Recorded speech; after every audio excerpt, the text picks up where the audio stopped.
Thank you very much, Senator Jawahir, the best chairperson for any political activity, the best lady chairperson anywhere in the Caribbean. Permit me to acknowledge the presence of the political leader of the St. Lucia Labour Party and the Prime Minister of St. Lucia, the Honorable Philippe J. Pierre. First Deputy Political Leader, Deputy Prime Minister, the Honorable Dr. Ernest Hilaire. Chairman of our great party, and the chairman was in fine form tonight. And I'll tell you something you probably don't know about the politics. When you are part of a lineup to speak, and the persons who go before you do so well, you begin to doubt yourself and ask whether you really want to take the mic. I think Chairman Moses Jean-Baptiste was particularly brilliant tonight, and he deserves another round of applause. I'd like to acknowledge the presence of the parliamentary representative for Dennery South, my neighbor, the Minister for Agriculture, the Honorable Alfred Stabach Prosper, cabinet and parliamentary colleagues, executive members of the St. Lucia Labour Party, National Council members, Attorney General, Speaker of the House, executive members of the Dennery North constituency group who are here tonight to support the Labour Party and their parliamentary rep. Distinguished ladies and gentlemen in Dennery and those who have joined us virtually, good evening. I am extremely happy to be in Dennery South tonight. I am happy to be part of tonight's lineup. And I'm extremely happy to be part of a cabinet that is led by the Honorable Philippe J. Pierre. I am happy to be Labour, and I am happy to be a member of the best performing government in the Eastern Caribbean. I am part of a working government, and in 3.5 years, we have delivered to the people of St. Lucia. And my brothers and sisters, we are ably led by arguably the best Prime Minister there is on the regional landscape today. And so I invite you to give the government of the St. Lucia Labour Party a resounding round of applause.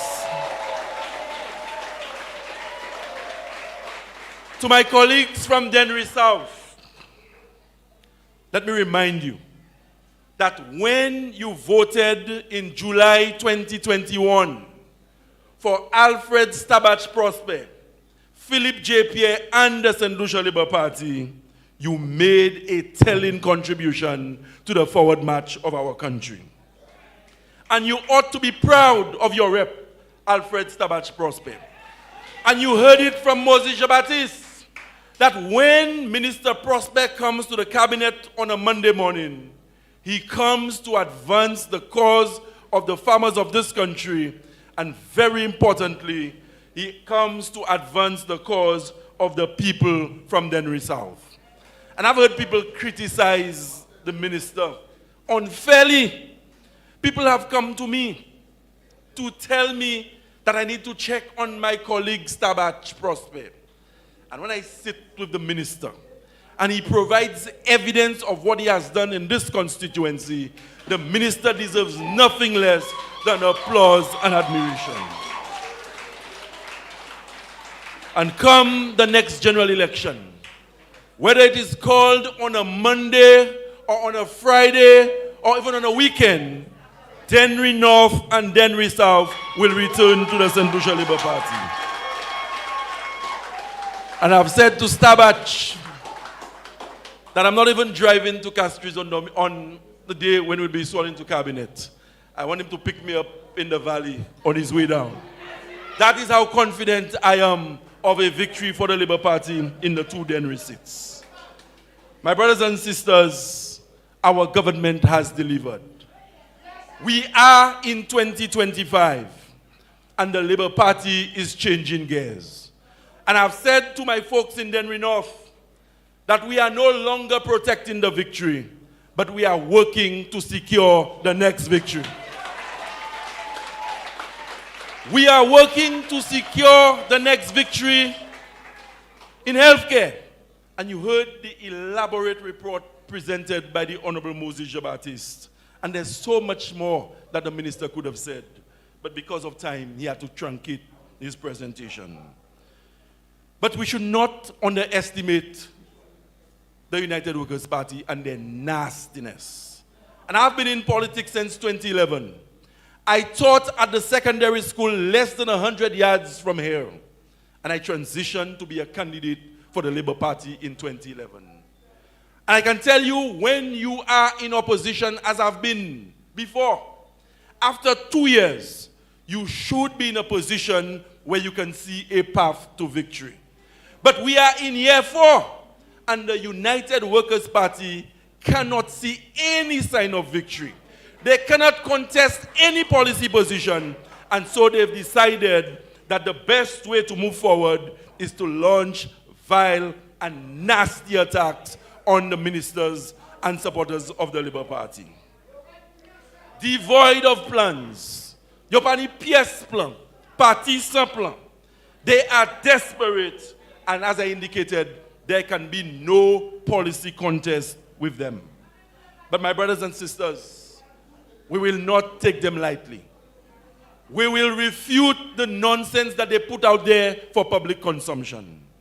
We will continue to work in our respective ministries, and we will continue to govern St. Lucia in a manner where when we took over from them, we were able to restore dignity and pride to governance in this country. I was watching a piece on social media, and a United Workers' Party member who lost his seat in the last election shamelessly, pani pièce honteuse, he wants to chide the St. Lucia Labour Party for work being done on St. Jude. When St. Jude got burnt, the Honorable Stevenson King was the Prime Minister. He immediately started reconstruction of the hospital. The St. Lucia Labour Party came into government, and Dr. Anthony continued the work that was started by Stevenson King. And in came Alan Chasney. He did not take 3 weeks, to say, well, look, let me have a look at what is happening, and then I'll make a decision. 3 years. 3 years. He did not drive a single nail at St. Jude. But let realize, election ka vini, il ka panic, il kouye me un go building la, ek il me bay doy, kay kwene moun pou fè moun kwe la ni l'hôpital. En disant ça, quez. Nothing trying to bluff the people of St. Lucia. And you're telling me, in 2025, when people are more enlightened than ever before, Alan Chasney and his bunch of failures want to present themselves as an alternative to this group of men and women led by arguably the best performing Prime Minister in the region? We cannot allow that to happen. We cannot allow that to happen. And our government, as I indicated, has delivered for the people of this country. A government must be sensitive to the plight of people, irrespective of your station in life. Gouvernement supposé travailler by moun qui ja fait bien by koyo. Moun qui ni go business, moun qui wish. Et quand même dile gouvernement ni pour jouer une manière pour qui malheureux et puis moun qui pas ni en chai, ça still taper koyo confortable en même pays ça. That is why our government gave the tax break to the business community. Today, as we speak, and that is not for me to say, I'm sure the Prime Minister will touch on it, but the Minister for Investment is not speaking tonight, so I can afford to borrow some lines from previous presentations he has made. We have created what we call an enabling environment for investors. Hotel after hotel after hotel is being constructed in this country as we speak. The country, there is a buzz in the country. Businesses are flourishing. People are happy in this country today because they are feeling the impact of economic growth. But you have some other people, as I told you, who have no plans, but they want to make you believe that St. Lucia is in dire straits. And that is why we should not take their nastiness lightly, my brothers and sisters. And it's not just up to the ministers in the cabinet or the parliamentarians in parliament, but every one of you in here tonight, and those listening online, we all have a responsibility. As I indicated, not only to protect the victory of the last election, but to secure the next one for the good of our country, for the children of tomorrow. And what about education? There is a revolution happening in this country when it comes to education. And I remember when the Honorable Philip J. Pierre appointed me to be the Minister for Education. I went into the ministry along with Dr. Pauline Antoine Prosper. And we had a responsibility to 26,000 school children in this country to ensure that whatever we did, we were giving them the best possible educational experience so that they can realize their potential, realize their dreams, and become the professionals that they want to be. And you heard Sister Jawahir earlier when she mentioned that the children of St. Lucia were left behind because the St. Lucia Labour Party under Dr. Kenny Anthony instituted a laptop program. But when Alan Shastney and his team came in, that program was derailed. And remember the very infamous statement when somebody was questioning the value of a laptop program. And let me tell you about a laptop, my brothers and sisters. A laptop computer, 15 years ago, si a ti mama vini dans l'école et puis un laptop, ou savent ça si a ti mama qui sorti dans kay koyoni l'argent. But in 2025, when a child comes with a laptop, it is no longer a luxury item. It is a necessary instructional tool. So that that child, whether he's from Labrie, or she's from Babono, or she's from Gayabois, we are putting that child on the same plane as his or her counterparts in Germany, Japan, and other parts of the world. And today I can report here tonight, as we speak, compliments the Philip J. Pierre administration. Every single child in every secondary school in St. Lucia has a laptop computer. We did not rent it to them. We did not loan it to them. It is theirs to keep so that we can enhance the learning process between student and teacher. My brothers and sisters, we all know that around October, November, parents are scumbering looking for money to pay CXC fees. This Prime Minister, in his wisdom, when he came in, he said that he's paying CXC fees for mathematics and English, two compulsory subjects for children in Form 5 at the public secondary school. And the Prime Minister has said before that it is his intention to pay CXC fees for students in the public school system for more subjects other than just math and English. Parents were being asked to pay facilities fees.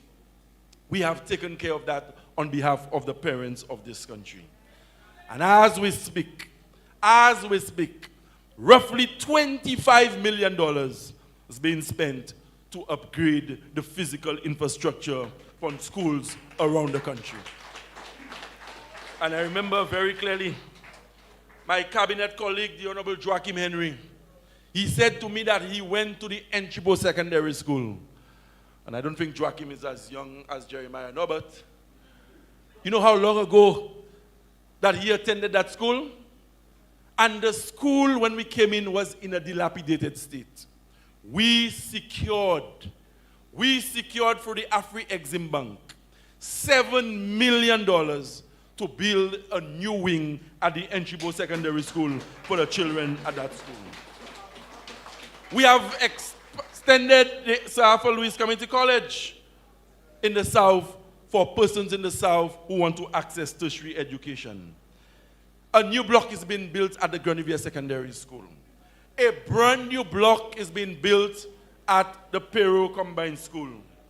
And at the Plainview School in Beaufort South, an entirely new modern block is also being constructed. And repairs are being done on scores of schools in the country as we speak. My brothers and sisters, you must have heard of the TVET program in the Ministry of Education. Nous ni en cette lycée pour le moment à Pipoué 22 l'école secondaire. Et quand je suis allé à l'école secondaire, Form 1, Form 2, Form 3, Form 4 et puis Form 5. Et quand je suis Form 5, je peux matcher ça, nous avons créé 6 ou 6XC. Et quand je suis sorti de l'école, je ne peux pas même sortir et puis 4 et puis 3 CG. Pour ça, nous avons créé subject. Nous avons décidé pour nous faire plimer passer ça, c'est maman là qui a fait l'école ça là. Nous prenons 4 écoles secondaires. Grand Rivière Secondary School à Mabouya Valley. John Odlum Secondary School à Marigot. Angers Secondary School à Derisso. Et puis Piaille Secondary School à Choiseul. Et nous transformons en ça nous avons créé TVET Institute. Comment Maïsa allait à l'école ça là pour apprendre l'État. So that les gens quittent l'école, ils pas pour dépendre du gouvernement pour travailler. Mais ils ça travail by koyo et que ça juste by moun qui même la GPO travail. So a child who graduates from one of the 4 TVET institutes is ready for immersion into the world of work. And we are beginning to send them out. And we are already receiving positive feedback from industry partners because they are so impressed with the quality of students that we are producing at the TVET institutes. So my brothers and sisters, your government is working in education. And then we come to 1 university graduate per household. L'année combien d'heures ici à Oswea qui parle à l'école?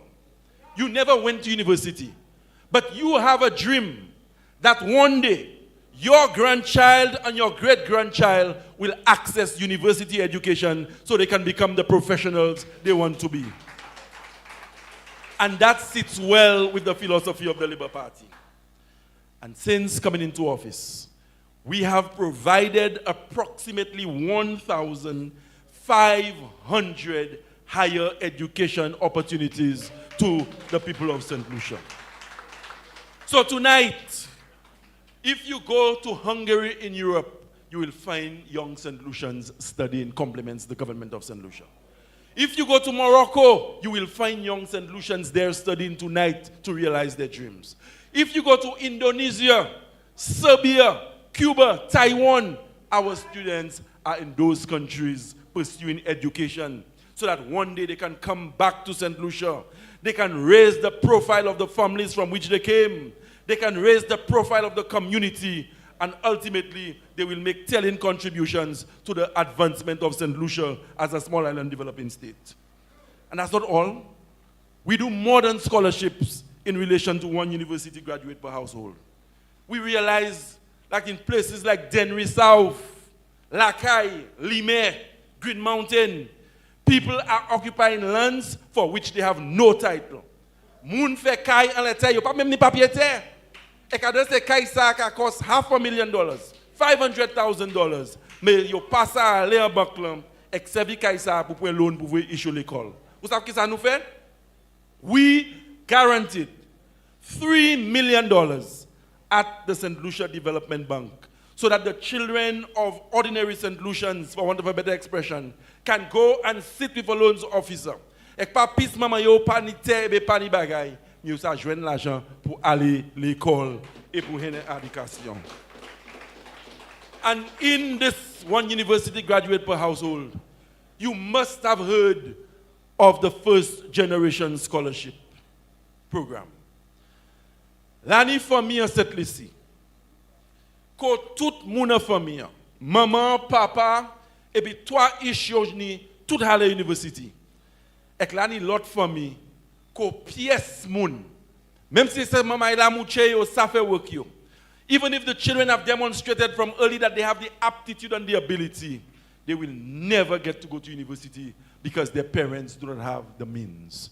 This Prime Minister, he sat with Mark Jerome, the president of Monroe University, and they agreed that every academic year, 50 young St. Lucians will access university education at Monroe at no cost to the child or the family.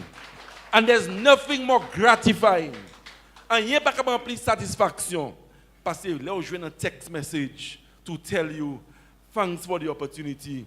Ask the Prime Minister, tell the Prime Minister thanks because I have completed and I'm graduating at the next ceremony. That is what we are about. We will fix the roads. We will build the schools. We will improve the health facilities. But we understand that there is a nice balance to be struck between infrastructure development and training and people development. That is what the St. Lucia Labour Party is all about. The Honorable Moses Baptiste mentioned briefly, and I'm sure Minister Prosper will speak about it at length, the situation with the banana industry. Moi toujours dit, depuis moi au Parlement, that moi qui supporte pièce démarche, pièce gouvernement qui prend pour aider la situation figue. Mais pour le moment, là, il y a une situation. Et que nous pas faire. Nous pas jamais dit la pani faute qu'on nous croit la ni faute. It pains me. Herman Harper is from Dennery. This is where I live. And when it comes to farm husbandry, his is just about the best banana farm you can find anywhere in this country. But last week he sent me a video showing that he had to be cutting bunches and take them to the ground. I empathize with him. But you know what? I can say here tonight, as part of a Philip J.P.-led administration, that soon from today, I am certain the Prime Minister will come with a measure to ensure that the farmers are adequately compensated for the things.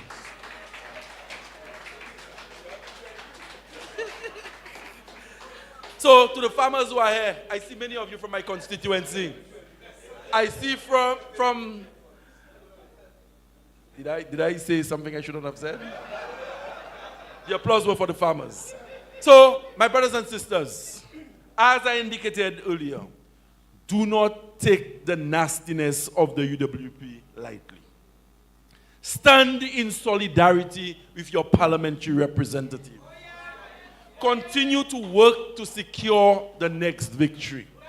Because even if you engage in a thorough search of this country today, there is no better group of individuals to preside over the affairs of this country than the current cabinet led by the Honorable Philip J.P.